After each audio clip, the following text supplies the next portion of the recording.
अचार, ये लफ्ज सुनते ही हमारे मुंह में पानी भर आता है। तरह तरह के चटखारेदार जायके दिल और दिमाग में गर्दिश करने लगते हैं। ये हर घर में ही तकरीबन मौजूद होता है। 1492 में कोलंबस के एक साथी वी कोची नामी एक्सप्लोरर ने इसे दरियाफ्त किया और इस तरह से ये पूरी दुनिया में छा गया। तो चलिए जानते हैं कि फैक्ट्री में इसे कैसे बनाया जाता है।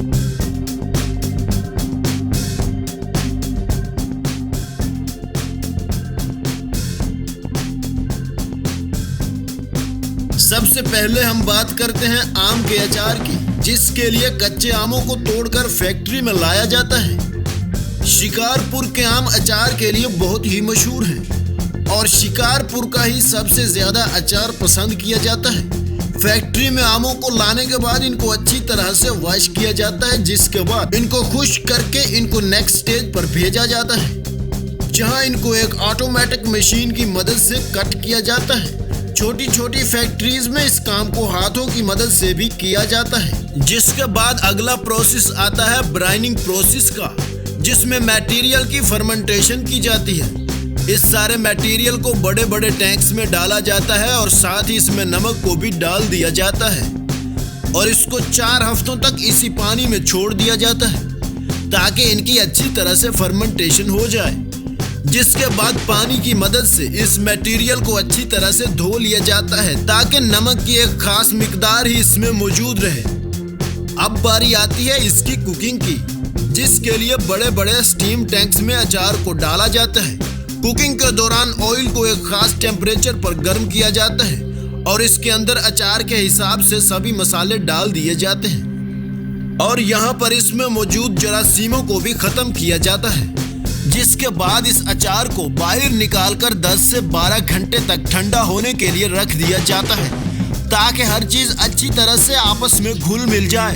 इन तमाम स्टेप्स से गुजरने के बाद ही आखिरकार अचार पैकेजिंग लाइन में भेजा जाता है, जहां पर रोजाना हजारों केजी के हिसाब से बनाए जाने वाले इस अचार को पैक करके मार्केट में भेजा जाता है।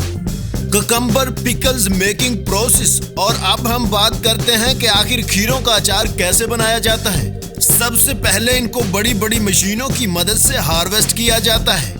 खेतों से ताज़ा और मज़ेदार खीरों को हार्वेस्ट करके एक ट्रक में लोड करके फैक्ट्री तक लाया जाता है, जहां सबसे पहले इनको अच्छी तरह से वॉश किया जाता है ताकि इन पर लगी मट्टी वगैरह अच्छे से साफ हो जाए। जिसके बाद इनको फर्मेंटेशन के लिए फाइबर ग्लास के बड़े बड़े टैंक्स में रखा जाता है। जिसके बाद इनकी क्वालिटी को और ज्यादा बढ़ाने के लिए CO2 को साफ किया जाता है।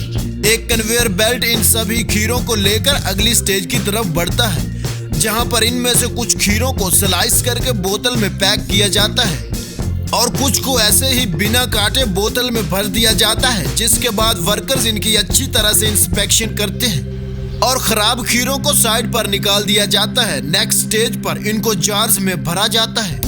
क्या आपने कभी खीरों का अचार खाया है या नहीं, हमें कमेंट सेक्शन में जरूर बताइएगा।